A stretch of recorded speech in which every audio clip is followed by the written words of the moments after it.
Hey X-Files.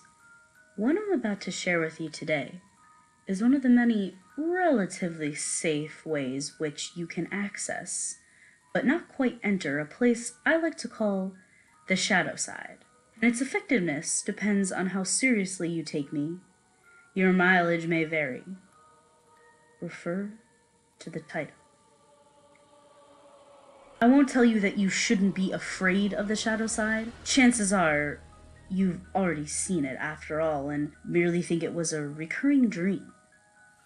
I will tell you there is no need to be ignorantly afraid of it, though. There is a difference. Ignorance fuels fear, and fear can give that place a lot of juice to run on. You have to be big on preparation if you want to try this. It's like skydiving. If getting it right on your first try is not something you're good at, then it's not for you. If you do drugs or alcohol the night of the event, you're going to have a bad time. If you're going through some serious issues in your life and are not feeling mentally or spiritually stable, or if you're just doing this as an escape, you're going to have a bad time. And if you don't follow my instructions, you're going to have a really bad time. The name of the game is the Three Kings ritual, by the way. Here is what you need. A very large, empty, quiet room, preferably without windows. If windows exist, you need to be able to cover them and ensure total darkness. Basements usually work pretty well if they're roomy enough.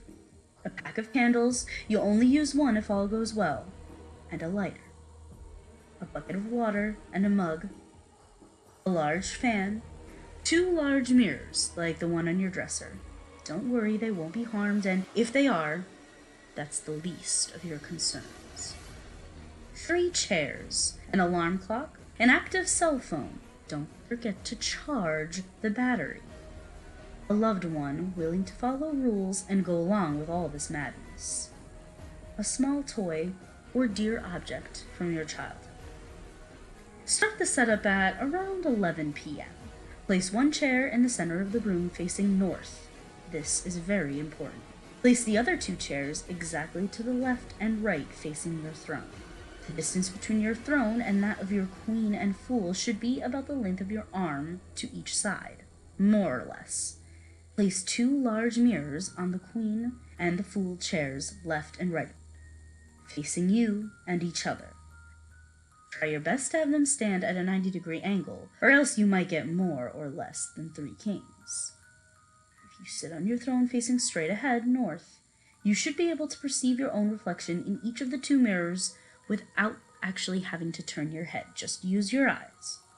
If you see your own reflection in the corner of your eye just barely there, you've done it right. Place the bucket of water and the mug in front of you, just barely out of reach. Place the fan behind you and turn it on. Don't set it to maximum power, medium or low is usually good enough, and leave it on. Turn off the lights. Again, you want to ensure total darkness. Leave the door open and go to your bedroom. Set the candles by the side of the bed, next to the lighter, your alarm clock, and your cell phone. Remember, leave it charging. Set your alarm for 3:30 a.m. Turn off the lights and sleep while holding your power object and get some rest. You're going to need it. You'll want to wake up at precisely 3:30 a.m. with your alarm clock. Turn it off, but don't turn on the light. You have exactly 3 minutes to light your candle, grab your cell phone, and make your way to the dark room to sit on your throne. You should be seated by 3:33. Don't forget your power object. Check for the potential red flags. If your cell phone didn't charge, abort the mission. If the alarm didn't go off at exactly 3:30 a.m., abort the mission. If you find the dark room door closed, remember you left it open. Abort the mission. And if the fan is turned off, abort the mission.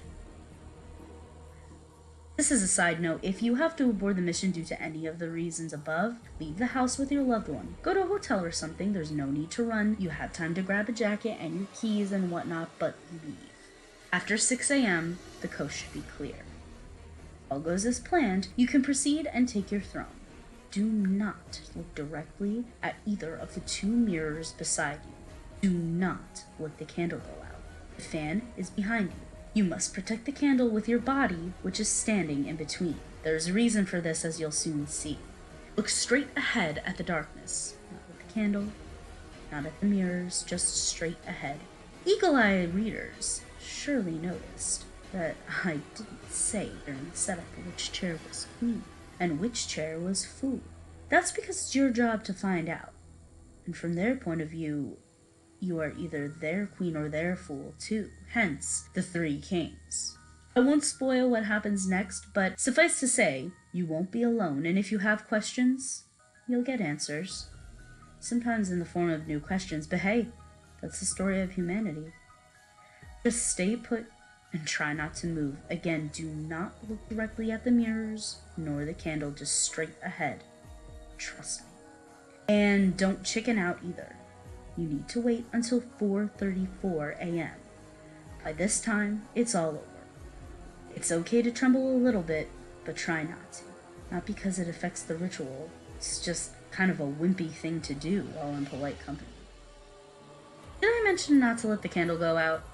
That's what the fan is for. You're protecting the candle with your body, but if your body were to suddenly be moved, then the fan would blow out the candle. That's backup number 1. Your loved one is backup number 2. At 4:34, he or she has to come into the room and call your name. If that won't work, he or she has to call your cell phone, and if that won't work, they have the glass of water and the bucket. They can't touch you though. That's a newbie mistake. Backup number 3 is your power toy, item, locket, or whatever object of strength you brought along with you for the ride. It'll show you the way if everything goes wrong. Multiple backups. You gotta be like a Boy Scout if you want to do these rituals. If you half-ass it all the way so that it won't work. The worst you can do is take something seriously enough for it to work, and not seriously enough to be prepared for the consequences.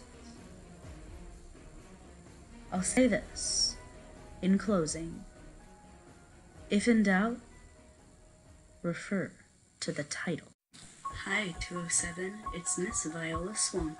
Thanks for listening, commenting, and subscribing. Go check out my Facebook page and leave suggestions for stories you want to hear. I hope to see you in class next time.